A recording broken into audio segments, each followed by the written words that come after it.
There is a place where you can always go. Come with me.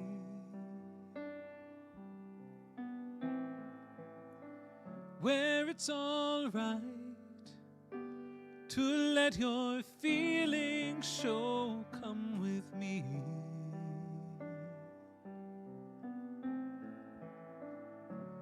What a pleasant journey, isn't very far.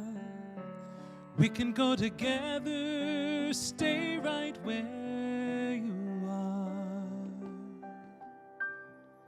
And now it's time to start. It's right here in your heart. There is a place where you can be yourself. Come with me.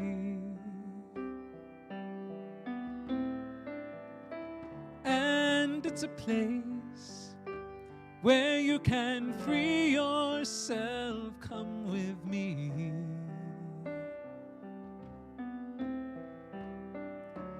And you know it's waiting, not so far away. Need no reservation, we could go today. And now it's time to start. It's right here in your heart.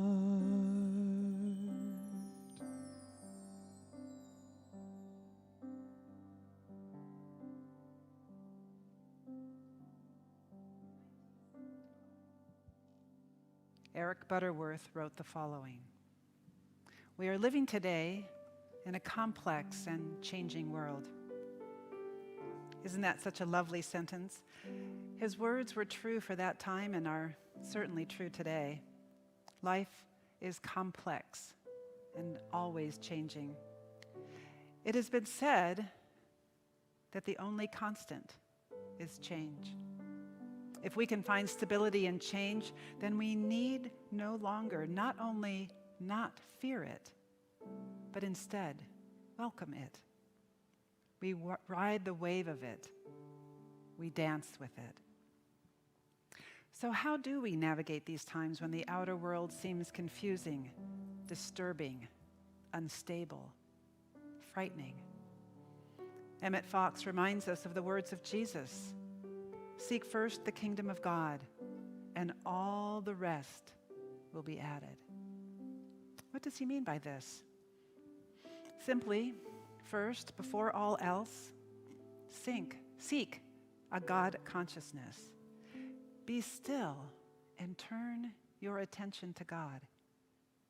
Be still and be love. Be still and be wisdom. Be still and be peace. Be still and be harmony. No matter what is going on in the world or in our lives, we are to turn our attention to God. Stop thinking about whatever the perceived wrong is or about whatever our problem seems to be, and start thinking about God. This doesn't mean putting our heads in the sand. It means lifting our vibration to the very highest possible frequency so that we can respond to whatever is happening from that higher place. So will you join me now in this? Whatever problems you seem to have right now, be willing to set them aside for just a time and turn your attention to God. Wherever you are in your home, couch or chair, floor or bed, make yourself comfortable. Take a breath with me and imagine this breath to be light. As light that is vibrating so hard that as you breathe, it effortlessly lifts you into a higher place, a place of peace, a place filled with golden love. You need do nothing but be willing to breathe in light and be willing to let it lift you. Allow each breath to wash away tension. Allow each breath to wash away fear. Allow each breath to wash away mental or emotional cobwebs. Allow each breath to lift you higher. Allow each breath to clear your vision until you know from a place of wisdom and love and clarity. And from that place of wisdom and love and clarity, know with me with more certainty than you've ever experienced before that there is and can only be one life. Know with me that because this one life, this one light, this one whole and complete absolute is infinite, that you are inseparable from it. Know with me that even if you could fly in the span of a heartbeat to the farthest reaches of the universe, that you would not, could not escape the fact that you are inseparable from the one life, the one light, the I am. You are one with the infinite, one with that which we call God. Know with me that that one life is nearer to you than your own breath. It is intimate. It is personal because it is you. Surrender to this truth. Stop fighting this. Let us lay our egoic arguments to rest. It is inescapable. I am light. You are light. We are light. God is expressing as us. Any objections in your head? Breathe light into them. Turn your thoughts back to God. Any voices declaring otherwise? Breathe light into them. Scoffing sounds? Turn your attention back to God. Think your highest thoughts. Pay indistractable attention to God. Know the truth of God as absolute presence, as vibrant life, as mind overflowing with creative ideas, as an all-pervasive wisdom. This is you. This is you. Turn the faucet on. Let this truth flow through and as you. Let the power of that flow wash away any resistance. And as this flow gains momentum and power and strength, notice the gratitude that fills your heart. Rest there for a moment. Be in that. Allow that gratitude to nourish and sustain you. Don't try to hang on to it. Just let it flow. There is always, always more. And so from this place of power, of greater certainty, of grace, of gratitude, we let it be, and so it is. And the light shines through each window, and the door is open wide, and each question has an answer.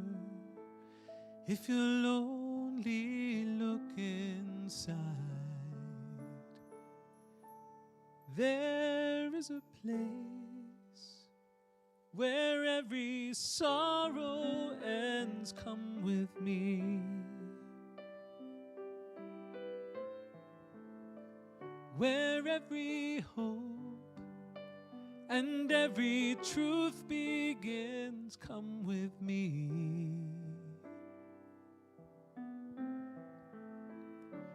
What a pleasant journey. It isn't very far. We can go together, stay right where you are. And now it's time to start. It's right here in your heart.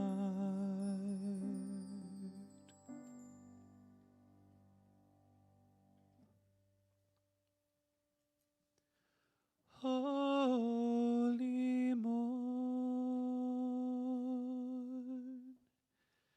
rise in the desert. Follow the sun, follow me down. Holy morn, rise with the eagle. I will be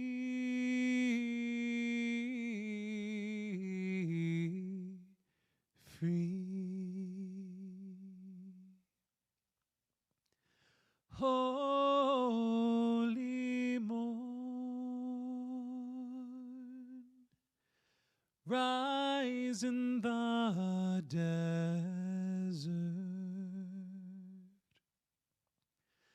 Follow the sun, follow me down. Holy morn, rise with the eagle. I will be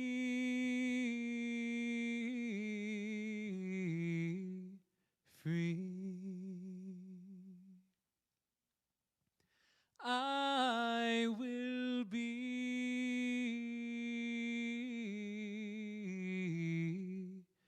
free.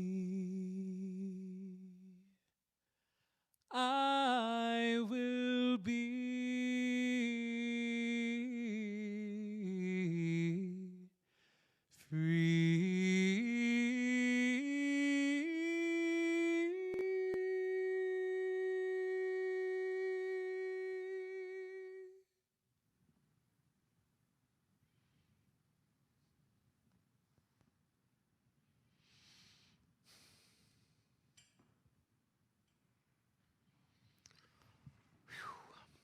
Thank you, Matthew Wilson, and thank you for songs of comfort and connection. If you missed Tuesday evening's concert event, you may find it archived on both Facebook and YouTube. My name is Dr. Richard Loren Held. Always, it's my great honor and joy to welcome you to Unity in Lynnwood. For those of you who have children, please note that youth and family ministries gatherings are launching at this very moment as well. Credentials are available simply by contacting that program director. Her name is Stacy Bailey. Practical spirituality, welcoming community. Every week I like to support this seemingly short mission statement with one of the 6 bullet points, one of the 6 values statements, which we as a community developed in collaboration with our Board of Trustees beginning in late 2014. Time flies. 2014. Take a deep breath with me. The 5th reads as follows: we actively seek and enthusiastically include truths from all great spiritual traditions.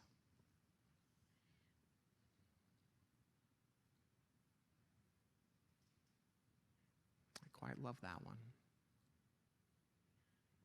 Please avail yourself to the support made available to you. Obviously, visit unityinlynnwood.org, where you may meet leaders, enjoy archived podcasts. You may enlist prayer support. You may download brochures. Obviously, engage with UIL on the social media platform of your choice. Download the Unity in Lynnwood app. It's free in both Apple and Android versions. Click on the Breeze link provided in your chat window. This is new. Give us 24 hours to enter you into the system. That will allow text reminders and notifications.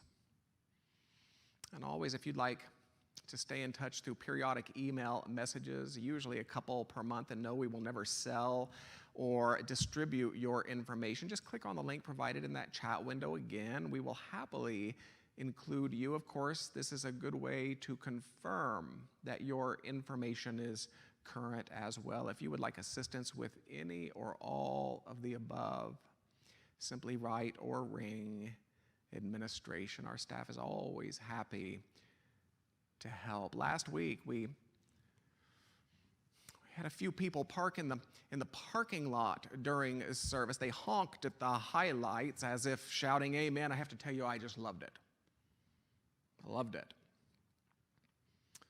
Now, understanding that this organic gathering continues this Sunday, I will ask only that our parking lot listeners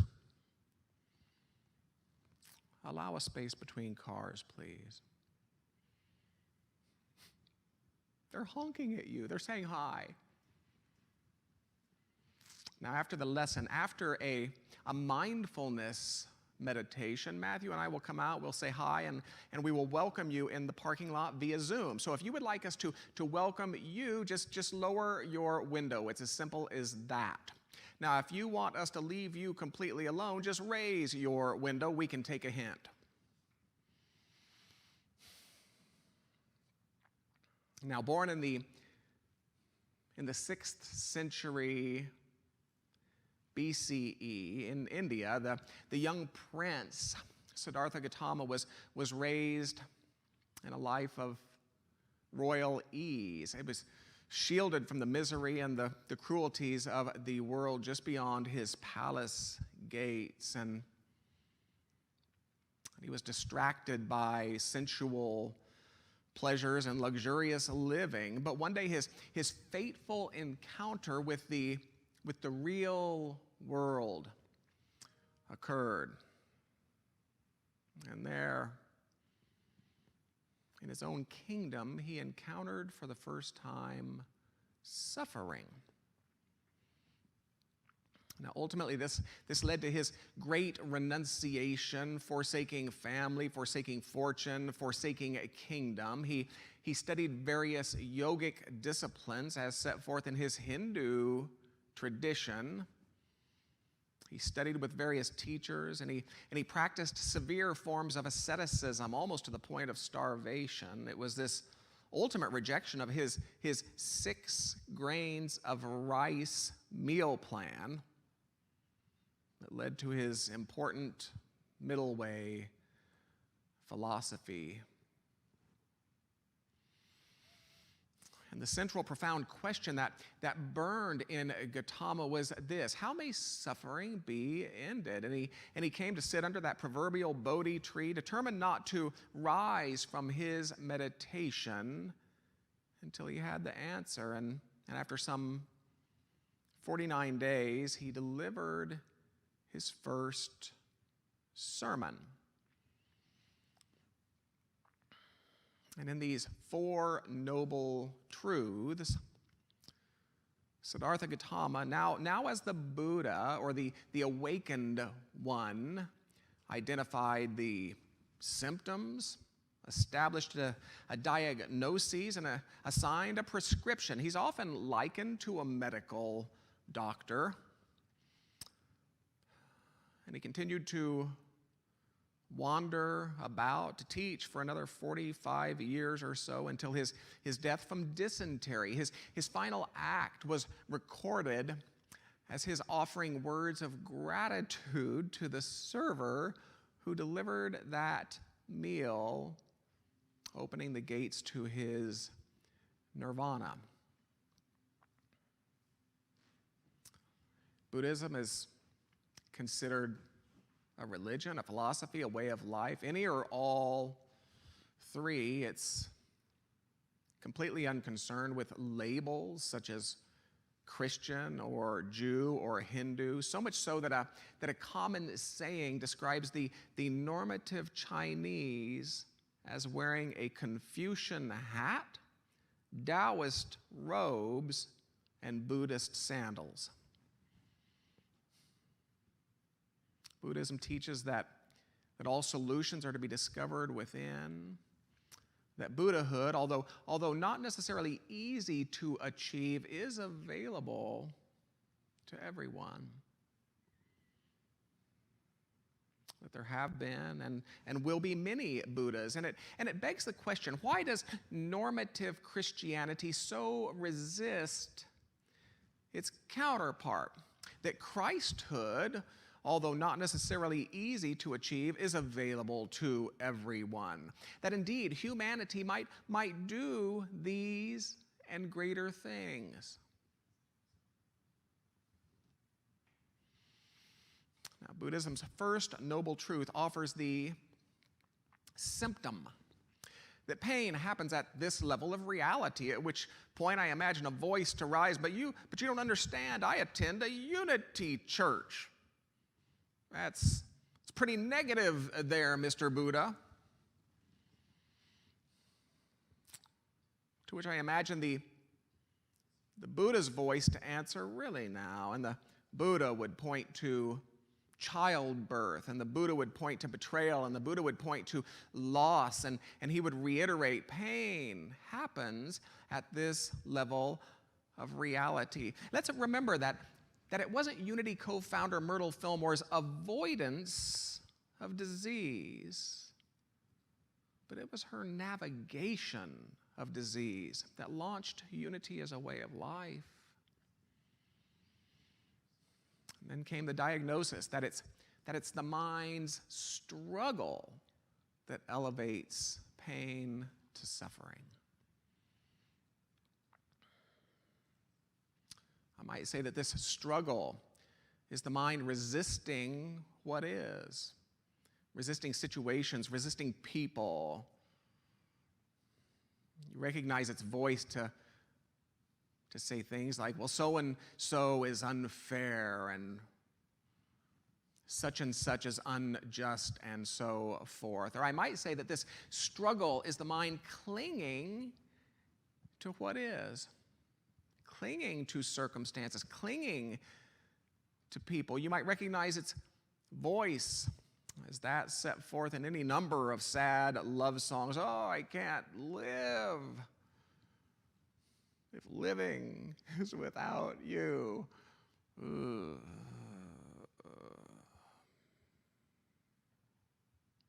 There was a fable that was recalled by the great Unity minister, writer, and teacher Eyck Butterworth, who reminds each of us of an Eastern monarch. Now, this Eastern monarch was plagued with worry, plagued with fear. He imagined thievery to be waiting around every corner, failure to be hiding behind every decision, disease to be lurking within every handshake. Perhaps some of us can relate to this Eastern monarch. Now, so incapacitated by worry and fear was our monarch that through tears of desperation, he finally called together his wise people, his holy people, his learned people, and he charged them with formulating something of a motto, magic words, if you will, brief enough to be inscribed on a golden ring, that he might be able to summon their magic in any moment with a simple lift of his hand.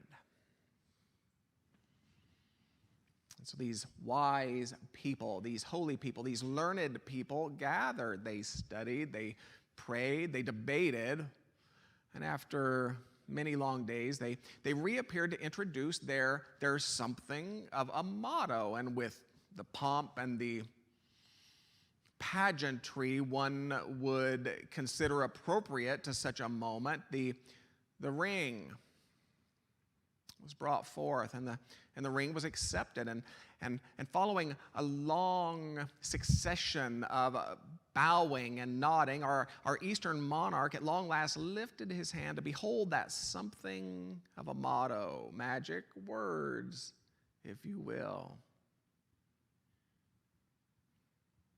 And they read, "This too shall pass."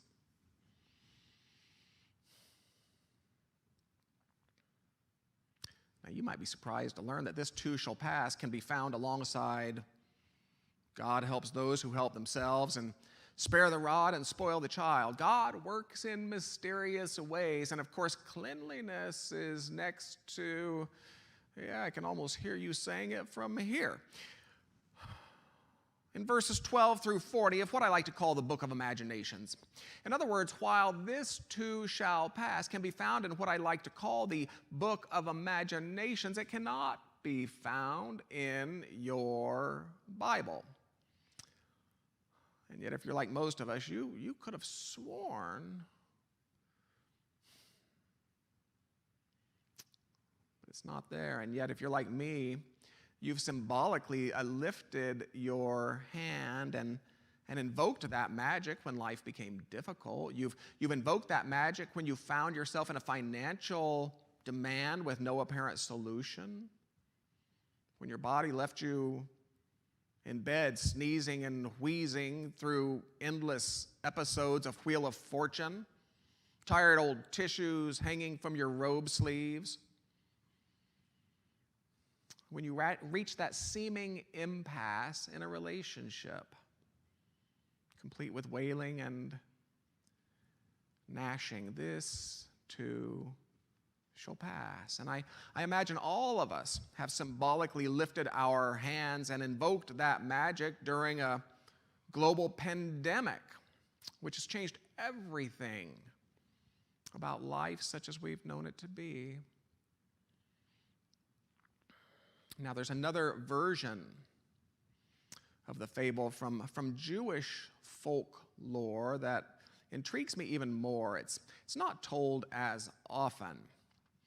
One day, in a ploy to humble his most trusted minister, it was King Solomon who sent that minister into the world to find a specific ring for Sukkot. It has magic powers, explained the king. It brings delight to despair, and it brings despair to delight. If it exists anywhere on earth, your majesty, replied the minister, I'll find it, and I'll bring it to you. Now, Solomon knew that there was no such ring. And indeed, spring turned to summer until at long last the minister found himself with a merchant in one of the poorest quarters of Jerusalem on the eve of the celebration. It has magic powers, explained the minister. It brings delight to despair, and it brings despair to delight. At which point the grandfather took a gold ring from his carpet and he engraved something onto its surface. And when the minister read the words, he smiled, for he knew that he had fulfilled his charge. Well, my friend, said Solomon the next day, have you found it? And members of Solomon's court laughed. They laughed at least until the minister held up a small gold ring and declared, here it is, your majesty. Well, as soon as Solomon read the inscription, the smile vanished from his face. For his eyes fell upon 3 Hebrew letters on that gold band. And they translated, of course, this too shall pass. Now, this version intrigues me more because in the second version, we come to understand that we're having a conversation about resisting and clinging to the temporary changing aspects of reality. It reflects the wisdom set forth by Heraclitus that no man ever steps in the same river twice. It reflects the wisdom of Hinduism itself, that everything is in a constant state of change, that even our lives follow a path of unfolding from stage to stage. It reflects the wisdom of nature herself, that a seafloor would become a great plain, would become what we now call the Grand Canyon.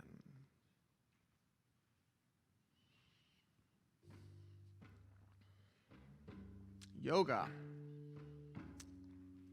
would say that it is our identification with the temporary changing aspects of reality that leads to suffering, while it is our recognition of the eternal, changeless self that leads to peace. Unity would say that it is our identification with the transient wants and tendencies of the earthly sense self that leads to problems, while it is our alignment with the enduring spiritual self that leads to solutions.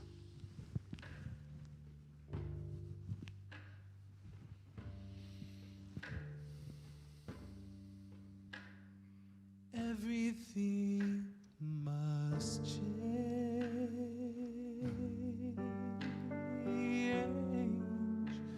Nothing stays the same.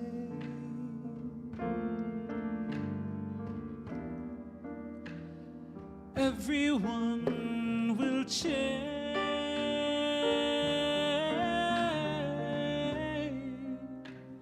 No one stays the same. The young become the old,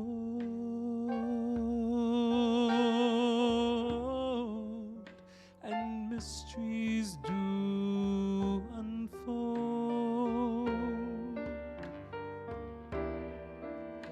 And that's the way of time.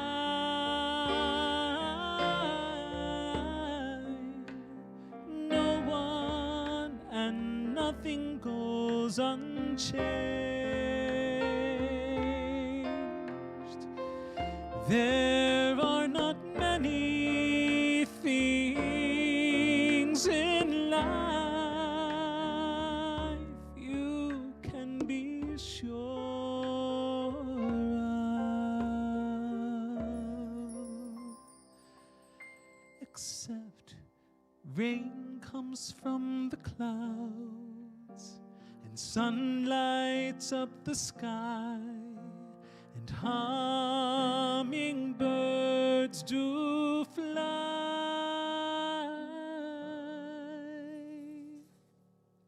Winter turns to spring.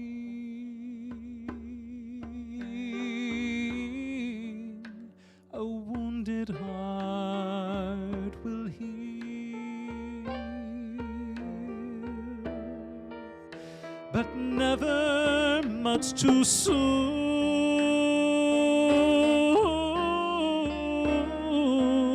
Yes, everything must change.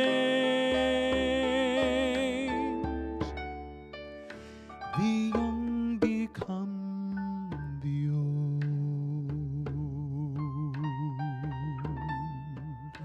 and mysteries do unfold. For that's the way of time.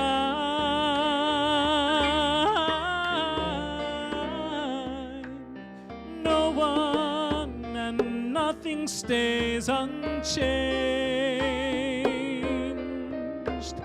There are not many things in life you can be sure of, except rain comes from the clouds and sun lights up the sky, and hummingbirds do fly. Rain comes from the clouds, sun lights up the sky, and music makes me cry.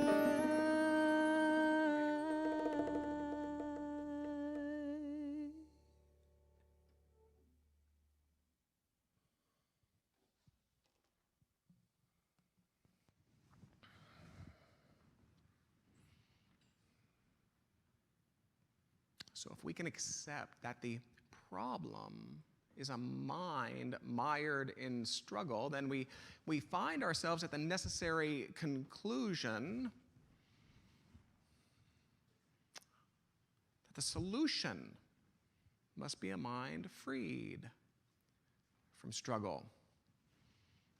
You know, it's not that we would avoid the issues of earthly life, you see. It's that we would approach the issues of earthly life in the highest way, and struggle born of resisting and clinging, it's not it. That's not it.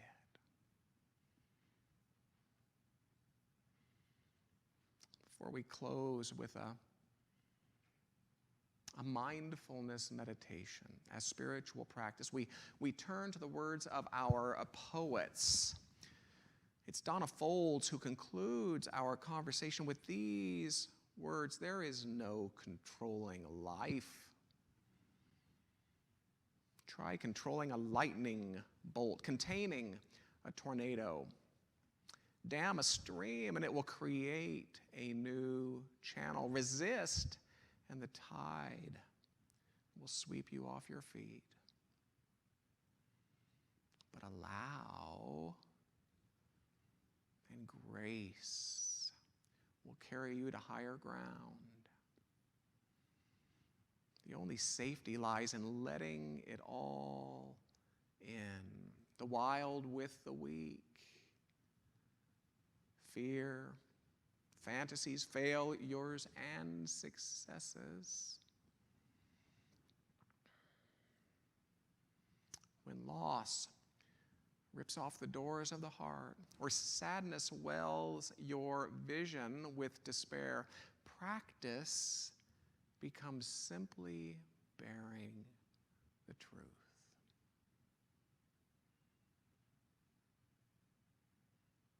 She concludes by saying, "In the choice to let go of your known way of being,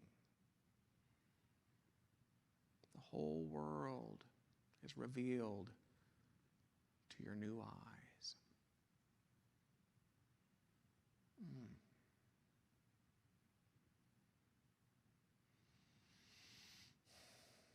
Now, we can't really send you a magic ring, but we are happy to send you a bookmark, which also contains the words of this last poem.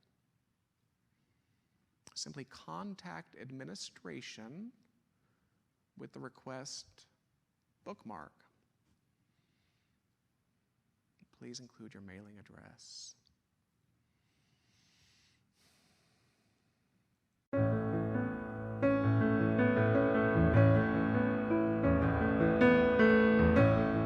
When we experience physical pain, our natural reaction is to resist or try to distract ourselves from the pain. But this resistance can actually cause us to tense our muscles even more and actually increase pain. The body scan is a mindfulness practice that can help change your relationship with and ease physical pain. In fact, MRI scans show that practicing this technique actually changes the way the brain perceives pain. Be patient with yourself if you do not experience relief right away. Practicing the technique as often as you can or every day will actually help your body respond better to the meditation. And now, as we begin, I invite you to relax and find a place to sit up or lie down comfortably. Close your eyes and begin by gently paying attention to the physical sensation of breathing, wherever it is most clear for you, at the nostrils, in the movement of the chest, or in the stomach. Feel the sensation of breathing. Breathing in, know you're breathing in. Breathing out, know you're breathing out.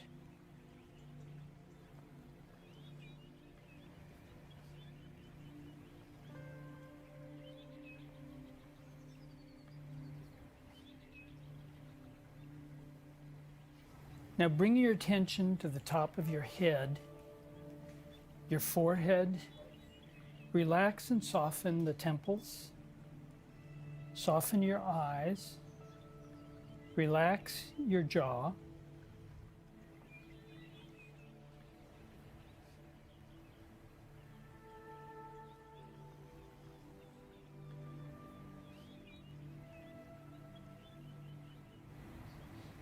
Bring your attention to your throat. Now the back of the neck, and release any tension or stress that you feel.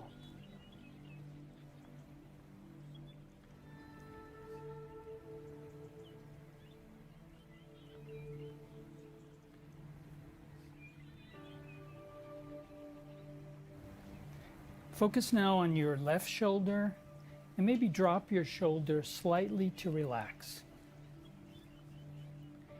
Relax your upper arm, elbow, lower arm, wrist, hand, fingers.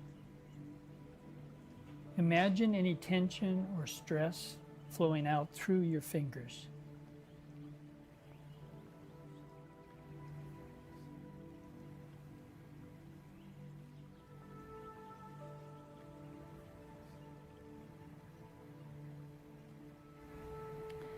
Now move your focus to your right shoulder and drop your shoulder slightly to relax. Relax your upper arm, elbow, lower arm, wrist, hand, fingers. And imagine any tension or stress flowing out through your fingers.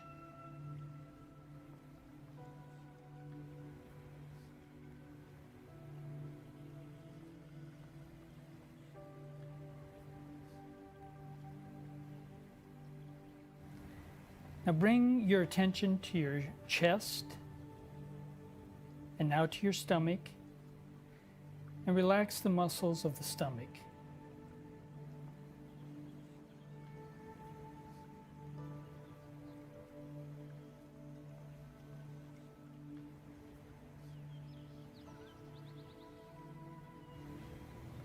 Bring your attention to your back, the middle back, the lower back, and if you feel any tension, soften those areas and relax.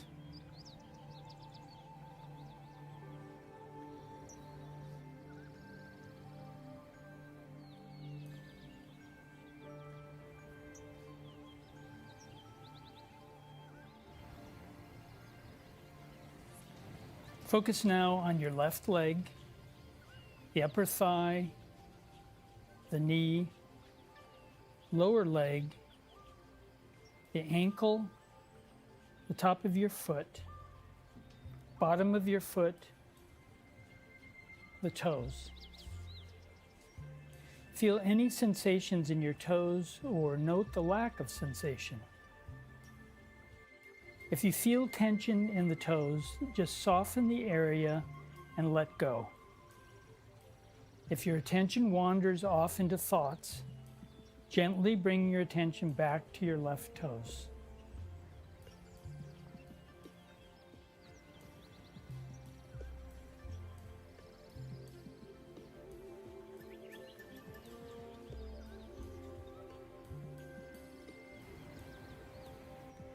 Move your attention to your right leg, the upper thigh, the knee, the lower leg, the ankle, the top of your right foot, the bottom of your foot, and the toes. Feel any sensations in your right toes or note the lack of sensation. If you feel tension in your toes, just soften the area and let go.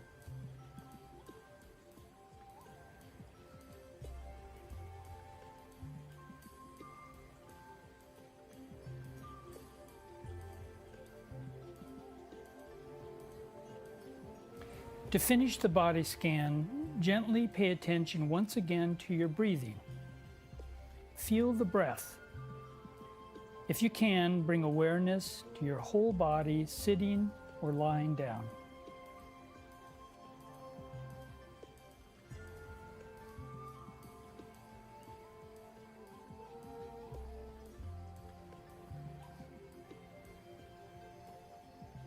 Now I invite you to send thoughts of kindness to your remarkable body and end with feelings of gratitude for how your body serves you in your life. Thank you for joining me in this meditation. I hope you found it helpful, and I wish you good health.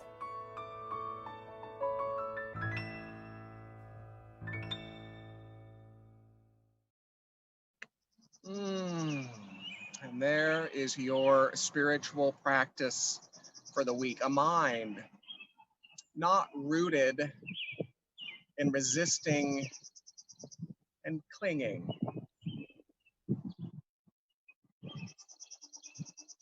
We're in the Unity in Lynnwood parking lot. Welcome, Nathan. He is the newest member of our team. We're out here simply to say hi to some people who have dropped by to be in the energy of Unity in Lynnwood. This is Lynn Burton Harden. He is the head of our shuttle team. Lynn Burton Harden, it's nice to see you. Nice to see you too, Reverend Dr. Richard. You're staying safe, you're staying healthy. Yes. We're walking this way. One never wants to trip during a live stream. More wisdom. Dr. Jennifer Lovejoy, we have a mother-daughter duo. Good morning, Dr. Jennifer Lovejoy and Teresa. Nice to see you. We have Laurel Hammer over here. Is Kay Miller with you, Laurel Hammer?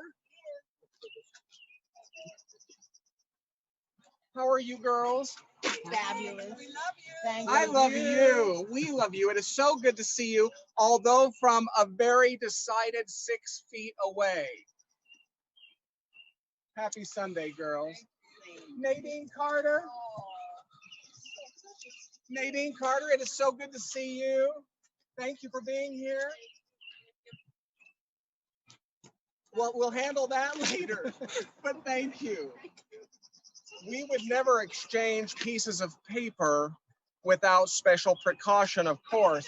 Kathleen McEwen, Jerry Brocker, it is so good to see you. Introduce us to your family, please. This is Kismet. Kismet. This is my prayer partner. Oh, your prayer partner. It is so good to see you, Jerry B. You too. Thank you for being here. Kathleen McEwen, good to see you. See? It is good to be seen. You're staying healthy and well. Yeah. Do I understand that you have brought a special something? I have. Would you like to show it? Show it to us? Kathleen contacted me and Matthew during the week, and oh, Yay. yay!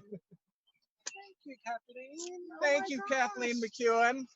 Handmade mask. You rock. Awesome. You rock. They're reversible, so you just make sure you only wear one side. Only wear one side. Okay, we can do that. Before you wash it, then you can. We're all getting washing instructions. So in the same way that we extend an amazing welcome to those who have joined us in the parking lot, we extend that same welcome to you. It is an honor. It is an honor to be in your noble company. We return to UIL's Associate Minister, Reverend Nina Clark, who will move us into the closing of today's conversation. Wow, that is so exciting that we have people out in our parking lot and honking and getting to see faces. That's fabulous. And thank you, Dr. Richard. What a important and moving and inspiring message. I'll be rewatching that one myself.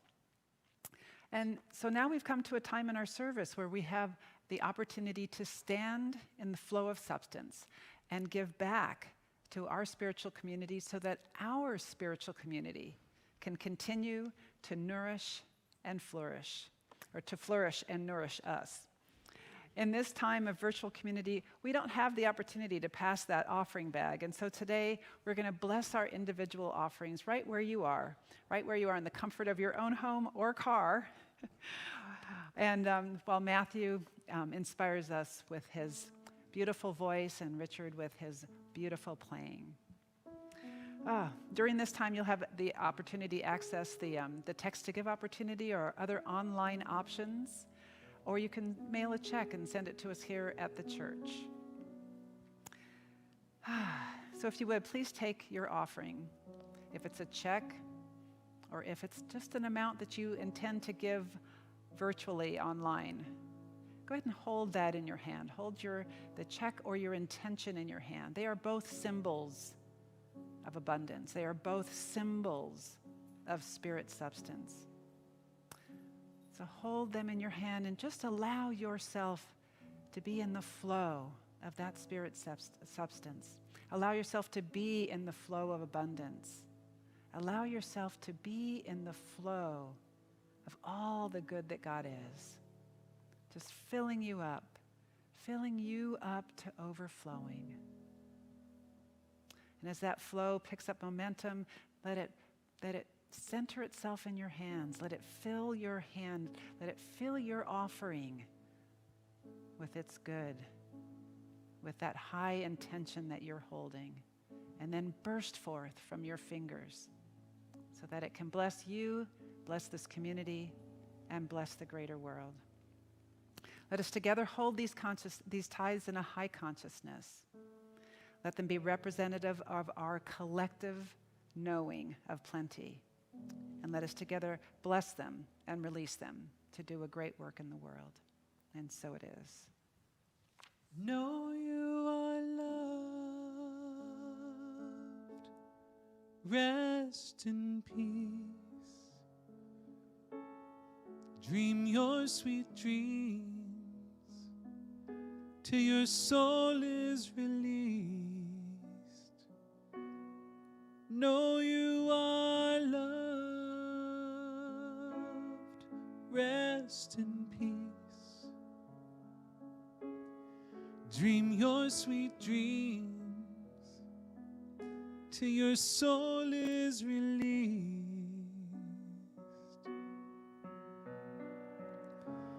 Beloved child, my heart is yours. Beloved child, go out and open doors with your love, with your faith, with your compassion, with your grace, oh, with your grace.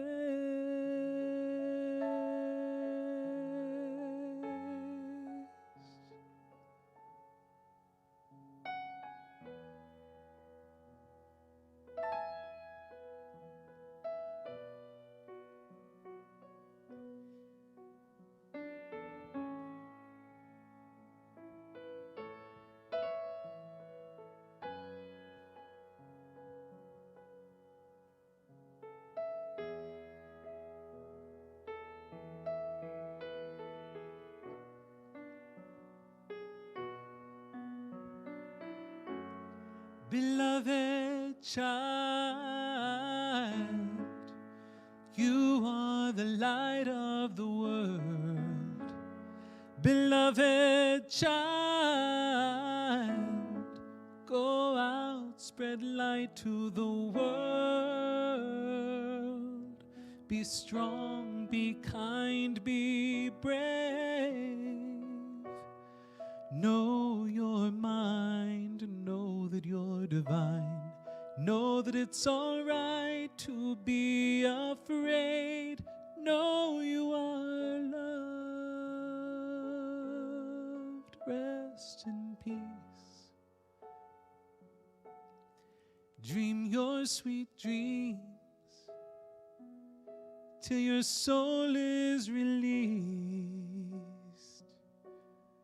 Know you are loved.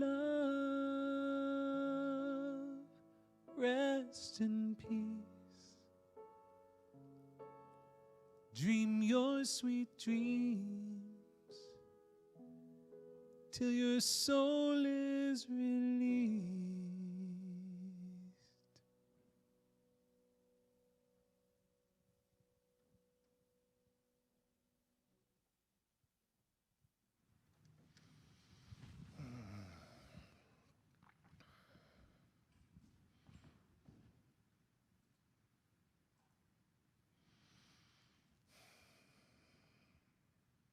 So what we would have you know is that in collaboration with credible sources, area leaders, Reverend Nina Clark and I, your board of trustees, we are constantly monitoring, interpreting, praying, planning in preparation for our collective return to campus. What we promise is to keep the most current information available to you through our various communications channels. At present, what we know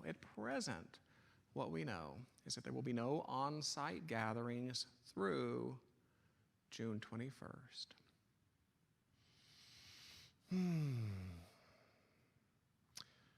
Upcoming virtual events include Spiritual Awakenings. It is our midweek service hosted by our own Reverend Nina Clark. That happens on Wednesday, May 27th, 7 o'clock p.m., streamed through YouTube, Facebook, the UIL app.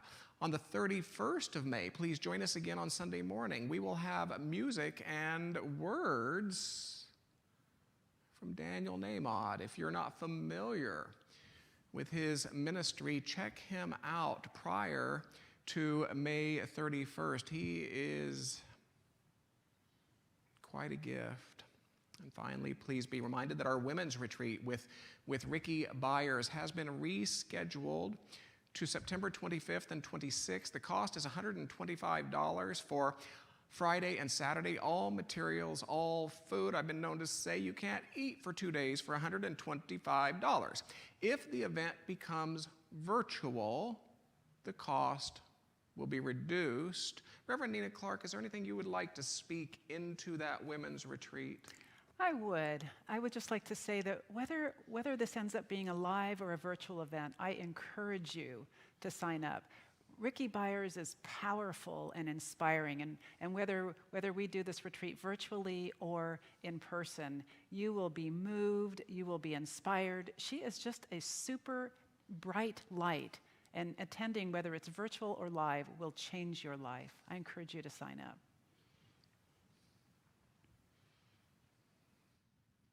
Always. If Unity and Lynnwood's prayer chaplains can support you in prayer during the week, know that our confidential prayer line is available to you. Beyond that, know that while we encourage you to stay in touch with each other, we want to stay in touch with you as well. If you would like one of our chaplains or me or Reverend Nina to give you a jingle, if you would allow us that honor, just write or ring administration.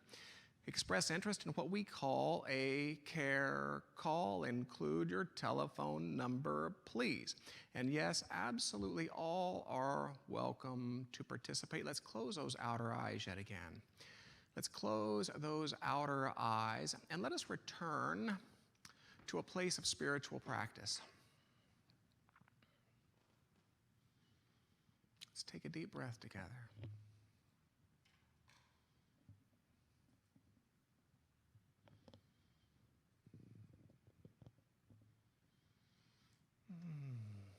Let us close as we began. Let us turn our attention to that which we hold God to be.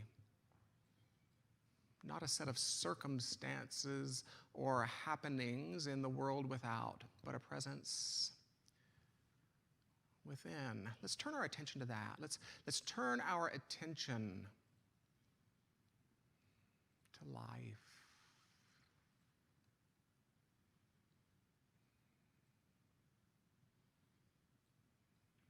Life without beginning, life without end.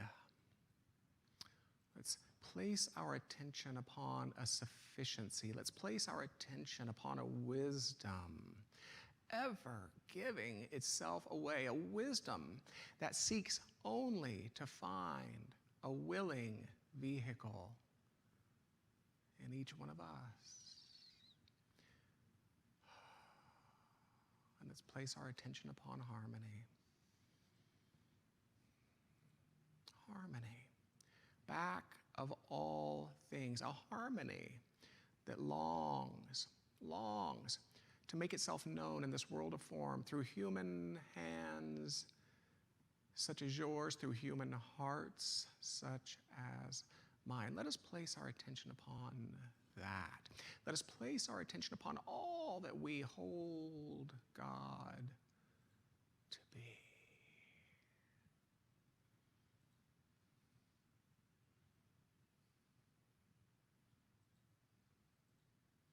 We do not resist. We do not cling. We stand in God.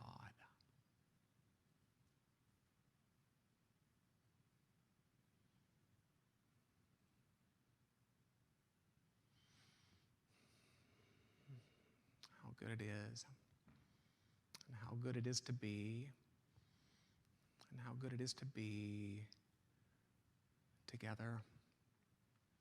We close with words of blessing, sung, really as only Matthew can do. May the long time sun shine upon you,